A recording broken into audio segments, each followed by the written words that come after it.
আসসালামু আলাইকুম, স্বাগতম দা সাইফুল ব্লগ চ্যানেলে।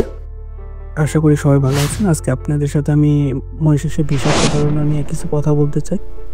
আমি ইদানিং মরিশাসের বিভিন্ন ধরনের ফেসবুক পেজ এবং ইউটিউব বিভিন্ন জায়গায় বিভিন্ন ধরনের ভিডিও দেখতে পাচ্ছি যে মরিশাসের লোক নিচ্ছে 2000 লোক, গার্মেন্টস কর্মী নিচ্ছে, 10,000 ড্রাইভার নিচ্ছে বা এরকম আরো অনেক অনেক রকমের পোস্ট আছে। যেমন তারপরে কালকে একজন দেখলাম পোস্ট করতেছে যে 20 তারিখে বলে বাংলাদেশ থেকে মরিশাসে ফ্লাইট যাচ্ছে কর্মী নেওয়ার জন্য। এরকম আরো অনেক আজগুবি জেনে দেখলাম, তাদের কমেন্ট গুলো চেক করে সাধারণ জনগণ আশা প্রকাশ করতেছে যে সত্যি নিচ্ছে না কি কেমনি কি এগুলো জানার জন্যই করতেছে।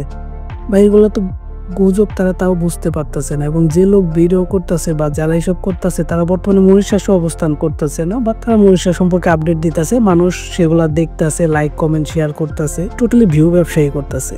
এখন আপনারা এইগুলা এক ধরনের প্রতারণা হচ্ছে, এবং এগুলা যারা দেখতেছে, আপনারা যারা নতুন মরিশাস আসতে যাচ্ছেন তাদের সামনে হঠাৎ করে এটা আসলো, তারা ভাববে হ্যাঁ দালাল তো বলছে বা এজেন্ট বলছে আমাকে যে আমার তো ভিসা খুলে যাবে কিছুদিনের ভিতরে। সো ওই ভাইও যখন ভিডিও বানাইছে তার মানে সত্যি।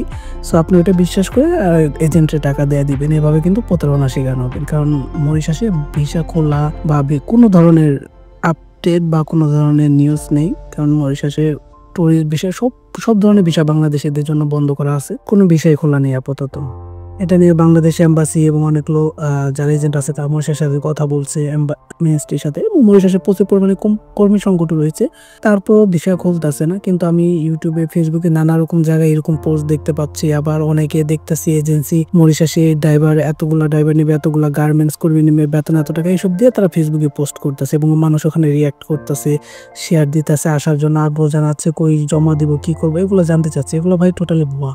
আমরা যারা মরিশাসে বর্তমানে অবস্থান করি তাদের মাধ্যমে আপনারা যেটা জানতে পারবেন সেটাই সঠিক তথ্য। কারণ আমরা মরিশাসে থেকেও যদি আমরা না জানি যে মরিশাসে ভিসা খুলছে, যারা মরিশাসে না থেকেও ভিডিও বানায় বা ফেসবুকে পোস্ট করে এজেন্সি, এগুলা তারা কিভাবে জানে ভিসা খুলছে? আমি আমি আমার বোধগম্য নয়। আপনারা এসব কিছু থেকে সবসময় দূরে থাকবেন। এসব প্রতারণার ফাঁদে পাড়া দিয়ে সম্বল বা নিঃস্ব হবেন না, টাকা পয়সা দিবেন না। এবং মরিশাসে যখন ভিসা খুলবো তখন আমি আমার চ্যানেলের মাধ্যমে আপনাদের সঠিকটা তুলে ধরবো। দেখেন মরিশাসে অবস্থান করছি, আমি আপনাদের মাঝে সঠিক এবং সত্যতা তুলে ধরার চেষ্টা করি। আমি কখনো ভুয়া বানোয়াট মিথ্যা কথা বলিনি। আমিও তো বলতে পারতাম যে ভিসা খুলছে বা কালকে খুলবে, কবে খুলবে, আমিও তো ভিউ ব্যবসা করতে পারতাম, বাট আমার ওরকম কোনো ইন্টেনশন বা ইচ্ছা নেই। আমি যেটা সঠিক এবং সেটাই আপনাদের মাধ্যমে প্রকাশ করে থাকি। এরপর আমি মরিশাসে ভিসা খোলা, এটা আপনারা যে জানেন ভিসা বন্ধ কেন, বন্ধ অবৈধ, অনেক অনেক কারণ আছে। সবাই উপরে উপরে এটা বলে, কিন্তু এটার ভিতরে যে একটা ডার্ক সিক্রেট আছে এগুলো কেউ বলে না, আপনাদের কেউ শেয়ারও করবে না।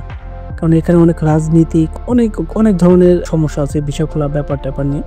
এগুলা নিয়ে আমি একটা পুরো ভিডিও বানাবো চিন্তা ভাবনা করতেছি। আমি এই জন্য বিভিন্ন ধরনের এজেন্ট মরিশাসে যারা লোক আনে, কর্মসংস্থান করে, তারপরে মরিশাস এম্বাসি এদের সাথে টুকটাক কথা বলে যত জানতে পারতেছি সেগুলো মিলিয়ে একটা পুরো ভিডিও আপলোড করবো। ডার্ক সিক্রেট, কেন মরিশাসে ভিসা খুলতেছে না এখন পর্যন্ত।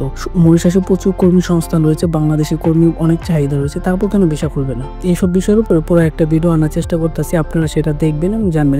এবং যারা এরকম টাইপের ভিডিও বানাচ্ছে বা মরিশাসে ভিসা খুলছে, ভিসা খুলবে, কালকে খুলবে, পরশুদিন খুলবে, ওই দিন খুলবে, এই লোক নিচ্ছে, ওই লোক নিচ্ছে, এগুলো সব ভুয়া প্রতারণা। এগুলো প্রতারণার ফাঁদে পাড়া দিয়ে নিজেকে নিঃস্ব করবেন না। এরকম কোনো আপডেট নিউজ কোনো কিছু নাই। যখন আসবে তখন আপনাদের মাঝে আমি শেয়ার করে জানিয়ে দেবো। সো আমার পেজটা ফলো এবং শেয়ার করে রাখবেন, সঠিক এবং সত্যটা জানতে পারবেন। আমি আপনাদের কাছে ওয়াদাবদ্ধ, সঠিক এবং সত্যটা আপনাদের মাঝে তুলে ধরবো। সবাই সাবস্ক্রাইব করে রাখবেন, ফলো দিয়ে রাখবেন, পাশে থাকবেন। ধন্যবাদ সবাইকে।